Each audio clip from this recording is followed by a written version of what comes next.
pritja e zotit Begaj është bërë me nderime më të larta shtetërore. Dhe porosit që dha zoti Begaj ishin pikërisht në këto sfera. Pra në sferën e përfaqësimit të drejtë të shqiptarëve etnik këtu në gjitha nivelet e pushtetit dhe shtetit ose të drejtimit të shtetit dhe përdorimi zyrtarit gjuhës shqipe, për shkak se marrëveshja e orit nuk është gjë tjetër përveç se këto dy elemente. Pra, përdorimi zyrtarit gjuhës shqipe nënkupton kultivimin e identitetit kulturor shqiptarëve, ndërkohë që përfaqësimi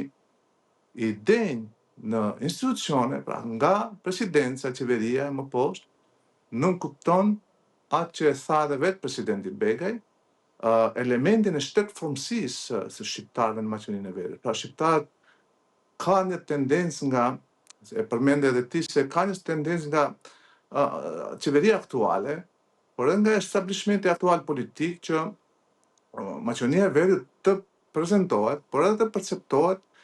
si një shtet ekskluzivisht i etnisë maqedonase, duke bërë shqiptarët të jenë një qytetar të rendit dytë ose të mos jenë partner në qeverisjen e vendit, mos jenë partner në ndërtimin e politikave të shtetit, dhe pikërisht kjo tendencë mendoj se rrezikon marrëdhëniet në radhë të parë të mira ndëretnike në brenda shtetit Maqedonisë së Veriut, por në të njëjtën kohë shkakton edhe reagime edhe në Shqipërinë, pra edhe në Tiranën zyrtare,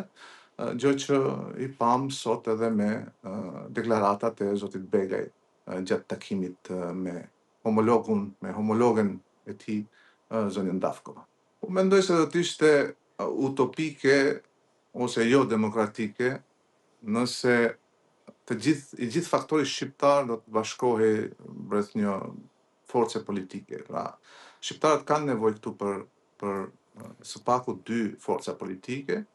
njëra do të jetë në pushtet, njëra do të jetë në opozitë, për shkak se shqiptarët nuk janë minoritet në Maqedoninë e Veriut.